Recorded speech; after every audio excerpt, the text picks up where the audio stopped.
Welcome to the Music Reel. I'm your host, Nicola Burton. I have Manny from the Pushworth group with me, and I have Matthew Hodge, who's a spokesman for the Queensland Symphony Orchestra. Matthew, it's a pleasure to meet you and talk to you today. Thank you, Nicola and Manny, for having me. Oh, look, we're very happy to talk to you. Now, music and arts organisations have found themselves in the most unexpected situation in 2020, where concerts and live shows have been cancelled for the first time in modern history. And I think I've been so inspired with watching how you guys, Queensland Symphony Orchestra, have been responding. And I've been really enjoying the Orchestra Over the Fence series, which has just been, it's been a great way to, I guess, take yourself out of your headspace where you're all in the doom and gloom and you're just really enjoying that music. So make sure you tell those guys thank you. It's been... Oh, will do. Thank you. And I guess, look, the lockdown has impacted every aspect of all the industries, not just contemporary music. So I guess we want to hear from you today, Matthew, about what your experience has been like in lockdown, and then I guess moving forward, what do you think it's going to be like once we're, this entire situation returns to normal, if that's ever such a thing? No, absolutely. So I think, first of all, for lockdown, I suppose for many of us, we all probably had a different way of experiencing it, but it perhaps, maybe for me, I don't know if you found the same thing, it snuck up on us quicker than we thought. Like literally so when it was March when we had the crackdown. So it would have been, and I remember it was Friday 13th when the Prime Minister did his speech. So Thursday 12th, we were at QPAC having discussions about what we would do from a health and safety perspective in terms of, sanitizer, and all the arts companies were talking about, hand sanitizer and these sorts of things. And then on Friday 13th, suddenly, as we are having an internal discussion about what would we do if we had concerts less than 1,000, thinking about these sorts of things, there's the Prime Minister on TV, no notice, saying events less than 500 or less on Monday. Now, that was significant for us because we actually it's now 2-3 o'clock on a Friday afternoon, and we have a little concert in our rehearsal studio with about 200 people on a Saturday night, and a bigger concert with 1,200 people audience, 12 to 1,300 on a Sunday morning. What do you do? Do you keep it for the Monday and run it, or do you? And in the end, I remember this. We decided to run with the Saturday night one because it was a smaller crowd, and it was young performers who had actually earned their chance to play with the orchestra. But for the Sunday morning, we thought older audience, they may not feel as safe. I think we're just going to have to cancel it. And so suddenly trying to get in touch with a whole bunch of people on a Friday afternoon to say, don't come on Sunday morning. Oh my goodness. And how much have you learnt about logistics and changing things so fast that you never thought you'd have to do before? It's pretty amazing. So the way I've navigated through, the first couple of weeks, we pretty much spent the first week just thinking about how to cancel things and getting in touch with a bunch of people, and you didn't have too much time to think about anything other than, unfortunately, cancelling. But we did move very quickly, though it was always in the back of my head that we had. I wanted to work out what could we do with the orchestra at home. If we could, we were sort of been blessed to be in a financial position at Queensland Symphony where we've been able to, perhaps other orchestras, we've been able to keep our musicians and keep paying them and working with them. And so I don't take that for granted. And they have risen to the occasion by saying, what do you need? What help do you need with it? And I think the thing that, and you already mentioned it, the thing that summed up that there's this spark of creativity that it's funny, you take them out of the concert hall that they had that we didn't realise. So our concertmaster, Warwick Aidney, there was one of our flautists who was at home just in case he was unwell, and he came up with the idea, hey, what if I went and played a duet on the other side of the fence from her, she's supposed to be staying home, and then threw her a toilet roll over the fence at the end of it. And it was so... in the moment, and it was just something, and you've probably seen that very first one, there was something about it. It was just first of all, it was just Queensland. Like, they're dressed in their casual clothes. It's quite clearly a Queensland suburb. It's speaking to the moment, but it's music, and it just tapped into the sense of, it was just something shining in the middle of something that was otherwise quite bleak. And so we've kept that up, but all sorts of levels of creativity that they've come up with. So obviously many orchestras around the world are doing these sort of, we call them click track videos, the ones where you start out with one and everybody sort of plays along and you stitch it all together.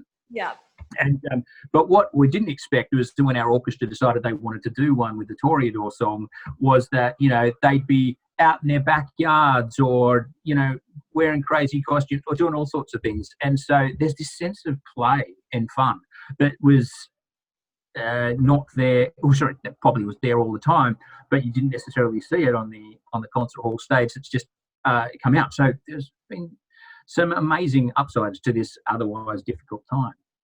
And your musicians have they're developing themselves more as entertainers and part of a show now, because they're digging deep into that creativity. I have absolutely loved the At Home series, and I think you had some guys in that. Was it something you did for Support Act? You put together some cellists and bassists. Were you guys involved in that? So that's the other thing. So some of these things, so there's things that we have organised, and there's things that the musicians have self-organised themselves. So one of our cellists, Craig Alistair Young, just reached out to all his fellow cellists and bass players around Australia to put together a version of the Tannhäuser Overture by Wagner for cellos and basses to raise awareness. So yeah, they've been doing creative things off their own bat, things that we've asked them to do. And we're in the process of hopefully being able to launch, now that the restrictions are lifting and we can get back to our rehearsal spaces, even in small groups, studio recordings where we might just bring in solos and duets and trios, but slowly, and we'll put them out, as a lot of orchestras are doing, start to put them out so that the orchestra can start to perform the classical stuff again, and it'll sort of be fun. You can sort of see it start with small groups and hopefully grow back up to the full ensemble that we love. No, fantastic. Manny, I think you've got a question for Matt. I do actually. We're quite a broad church of services here, but I'm also on a sporting committee as well.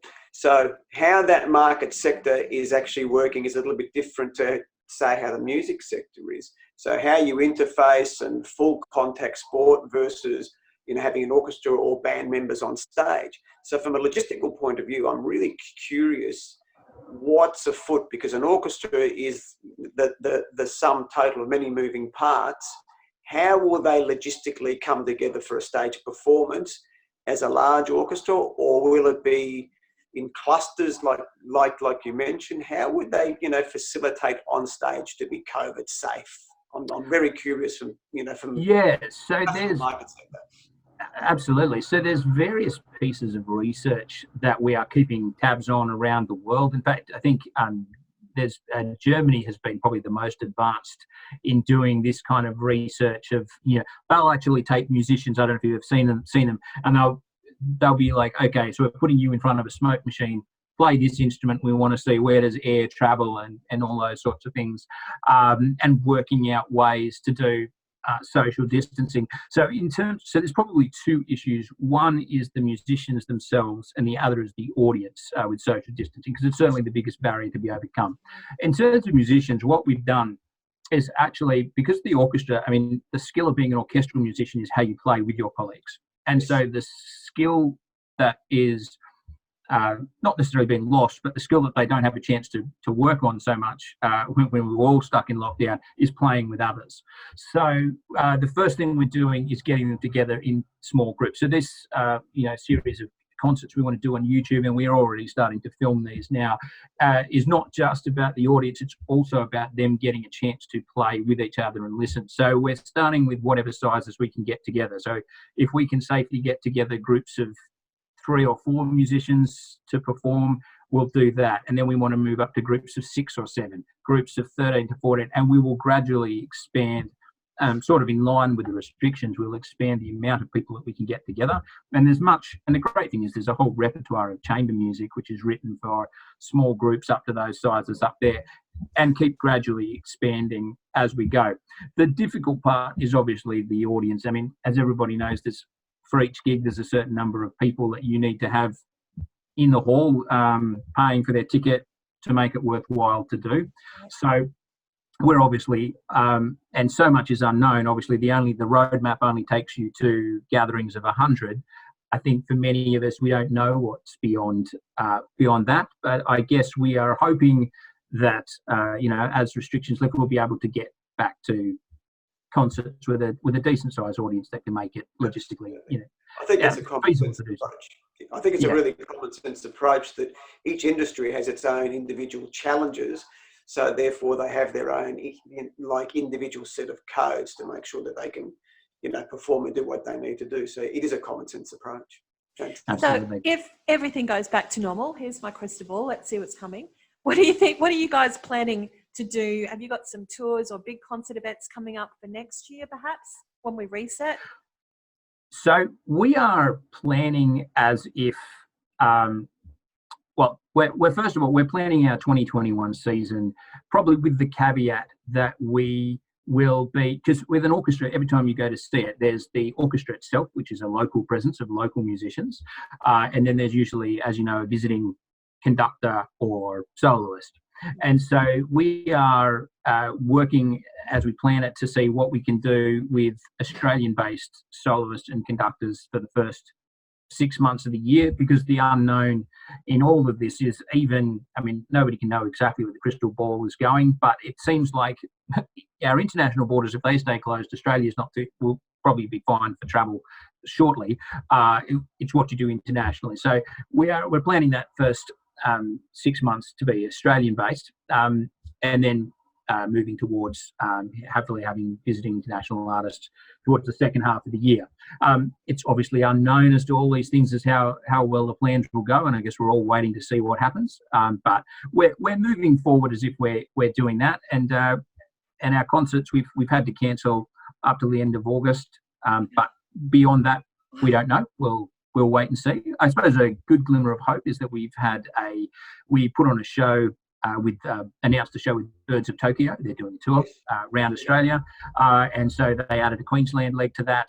We're playing along with them in February and put that on sale, and that was sort of our canary in the coal mine to see, can people, if you're projecting forward into the future in February, would you want to pay money to go to a gig? And the shows are sold very well. So it seems clear, and you might have seen there's been some research by Australia Council looking into audiences and how they feel about coming back to shows. And from about October onwards, there's a growing confidence. And I'd buy a ticket to a show there. So, I think as long as, I think Australia, we've done very well. I mean, who knew that it would be as mild as this so far? So if we can keep that up, I feel like we can get that confidence for people to come back, and clearly people want to. So I think the question is actually, and I know you asked, what are we going to do? Coming back, what will look different? And I think what I want to focus on is, so there was a sense even before all of this, my passion as director of marketing for this was always to make this so out. It started as a marketing tagline. It's now the mission of the company is orchestra for everyone. And I've always believed classical music is sometimes, depending on where you've grown up and what you've been used to, perhaps had a little bit of a stigma attached to it, that it's only for certain people or a certain amount of money or certain education levels. And I don't think that's necessarily been a problem with the music. Perhaps it's been with the perception. And I'm not saying we haven't perhaps created that perception, but we've worked really hard over the last few years to make this sort of demystified and accessible. So when we say orchestra for everyone, we mean it. We hope that anybody can feel comfortable coming to one of our shows. But then while we're there, we hope we can take you on a journey deeper into the music so that you'll want to hear more. And so I think this forcing us to go online has given us an opportunity to have the time and headspace to experiment with both things that are more broad than we would do normally. So we did a cover of Baby Shark, which we probably wouldn't necessarily stop to do, which went great guns, which just reaches people that we couldn't normally reach. But we're also thinking about how to do things like, perhaps drawing people in with maybe explainer videos, podcasts, things like that, to sort of draw you into the music and help you know more about it and learn different things. And so if we can start to expand people's horizons online, when we get back to performing, I'd love to have a bigger pool of people keen to see what we're doing and maybe keen to check us out. And this has given us a chance to be very, very personal. And I think, look, that's really what music making is about, isn't it? Like it's, there's a commercial aspect to it, but at the end of the day, it's about musicians connecting with people. It's always music for somebody. It's an act of love towards the general public, and I think we're getting a chance to do that, and so I think it's challenging time, but I think time of much opportunity. Well, you guys have actually leveraged the opportunity so incredibly well compared to so many other people. So big kudos to you. You are actually taking that music out into a general audience, which is so important. I mean, I went to the Conservatorium of Music and I studied opera and piano and flute. So this is my home turf, if you like. But that helped me, an understanding of classical music helped me to be a better contemporary musician. So I think what, you know, your whole approach, I think it's timely, and I think people are actually ready for that. And the QSO is an important part of our arts and cultural, I guess, almost a part of our tourism, if you like. It's so important to have that presence in Brisbane, in Queensland, in Australia. So we'll be putting all of the links to what you guys are doing. We'll be encouraging people to make sure they stay connected. And we'll stay connected with you as well, because we want to continue this connection between all areas of music, not just contemporary, because as you say, they're all like, the opportunity is when they come together. Absolutely. The more we know about music making and the more people love music, the better you have, the better music we all get to listen to, right? And get to make. So that's great. Look, Matt, thank you so much for taking the time to talk to us. It's been so good to hear your story, but also how positive it's been for you guys and your musicians. So look, thank you so much. Everyone, stay connected to the Queensland Symphony Orchestra. It's an incredibly cool organisation, making some great strides ahead for the music industry, for everyone in the music industry. Matt, take care, and we will talk to you again very soon. It was Thank you, appreciate it. Thank you, Matt.